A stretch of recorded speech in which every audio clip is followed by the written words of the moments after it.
Sociology एक ऐसा optional है जो बहुत डाइवर्स तरह के बच्चे ऑप्ट करते हैं। और ना मेरी यहाँ पे सिर्फ एक ही कोशिश है आप सभी के साथ कि सोशियोलॉजी एक बर्डन ना बने, सोशियोलॉजी रादर एक ऐसा एसेट बने जो आपको जीएस में, एसए में, सब जगह हेल्प करता चले। और इनफैक्ट एक ऐसे माइंडसेट के डेवलपमेंट की बात मैं चाहता हूँ करना जो आपको इंटरव्यूज़ में भी हेल्प करे और रिफ्लेक्ट करे आपके आंसर्स में। तो दोस्तों यहाँ स्लीपी क्लासेस पर एक ही चीज़ है जो हमें गाइड करती है, वो ये है कि स्टूडेंट एक्सेल करें एग्जाम्स में, चाहे वो सोशियोलॉजी का कोर्स हो या कोई भी और जीएस का, पॉलिटिकल साइंस, कोई भी कोर्स हो। एक्सेलेंस ही रिक्वायर्ड है यूपीएससी में अंत में रैंक दिलाने के लिए। बहुत से डाइवर्स तरह के बच्चे जुड़े स्लीपी क्लासेस के साथ, सोशियोलॉजी का कोई बैकग्राउंड भी नहीं था, एक्सेल किया, सिंगल डिजिट रैंक लिए। वही कोशिश कर रहे हैं हम पर्टिकुलर अपने कोर्सेज में कि आप जुड़ें अगर हमारे साथ तो सिंगल डिजिट रैंक निकालें और सबसे ज़रूरी बात, पूरे प्रोसेस को एंजॉय करें। हेलो दोस्तों, स्वागत है आप सभी का एक बार फिर से। एक छोटा सा टॉपिक है, बिल्कुल 2 मिनट का, सस्टेनेबल डेवलपमेंट। ये हमें C7 में ही देखने को मिलता है टॉपिक। एंड अदरवाइज इस पे देखो सस्टेनेबल डेवलपमेंट पे बहुत कुछ और लिख सकते हैं कहानी। तो यहाँ पे मैं आपको छोटा सा एक मॉडल दे रहा हूँ जो डी एन धनागरे ने अपनी बुक में ग्रोथ पे जस्टिस में दिया। आप बुक का नाम कोट करें एंड थिंकर का नाम कोट करें। वो बोलते हैं देखो कुछ प्रॉब्लम्स हैं हमारे पास मॉडर्निटी की, उन प्रॉब्लम्स को एड्रेस करने के लिए हमें कुछ सोल्यूशन चाहिए। तो ऐसे हम सस्टेनेबली डेवलप भी कर सकते हैं, ठीक है, डिस्प्लेसमेंट एटसेट्रा, बहुत सारी चीज़ें अपार्ट, ठीक है, ओके।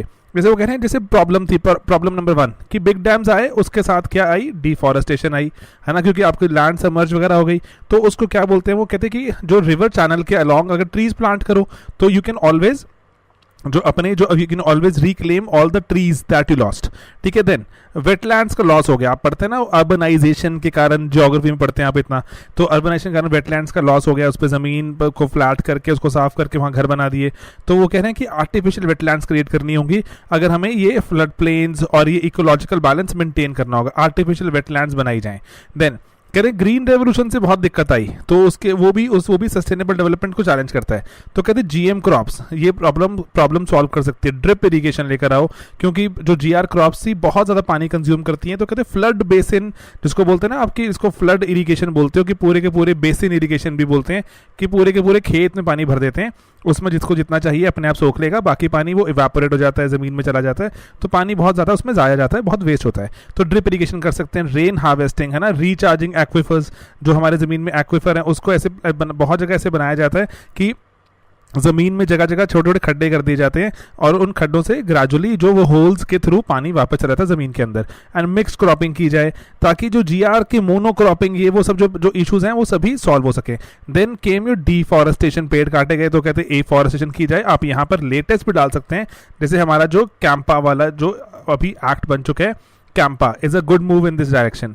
इंडस्ट्रियलाइजेशन हो रही है तो क्लीनर फ्यूल्स लेकर आओ, ताकि इंडस्ट्री तो चलेंगी लेकिन क्लीन फ्यूल से चलें। वो क्लीन फ्यूल्स आप यहाँ पे डाल सकते हैं, जो कि ई मोबिलिटी वाली बात भी डाल सकते हैं कि किस तरह से इलेक्ट्रिसिटी से सामान चलाने की बात है। एंड इलेक्ट्रिसिटी फर्दर किससे बन रही है, क्लीन तरह से बन रही है, विंड से, सोलर से बन रही है। एंड देन पोस्ट मॉडर्निस्ट क्या बोलते हैं कि सर इकोलॉजिकल मॉडर्नाइजेशन करने की बात कर रहे हो आप कहीं ना कहीं टेक्नोलॉजी पे ओवर एम्फसाइज कर रहे हो कि टेक्नोलॉजी आपके सारी की सारी प्रॉब्लम्स की सॉल्यूशन प्रोवाइड कर देगी। कहते प्रॉब्लम्स जो पहले सोल्यूशन प्रोवाइड करते करते ही तो इतनी सारी प्रॉब्लम्स आ गई अभी, तो कहते हैं आगे भी आप उस पर ओवर रिलायंट हो रहे हो। कहीं ना कहीं आप लाइफस्टाइल बदलने की बात नहीं करते। महात्मा गांधी जी ने भी कहा था कि लाइफस्टाइल नहीं बदलेगा तो ज़मीन के पास कुछ भी नहीं बचेगा हमें ऑफर करने के लिए, अगर हमने लाइफस्टाइल नहीं बदला तो। आप उसमें रीयूज, रिसाइकल, है ना, वो वाली बातें जो आप पढ़ते हो, वो रीयूज, रिसाइकल एंड रिड्यूस की कंजम्पशन भी रिड्यूस करनी ही होगी, इट इज़ अनसस्टेनेबल।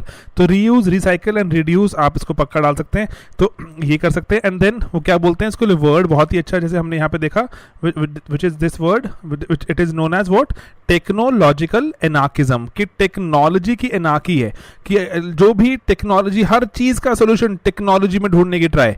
तो वो कहते हैं एनार्की, ऐसा लगता है कि क्रेजीनेस हो गई है सब कुछ टेक्नोलॉजी में सोल्यूशन ढूंढने की।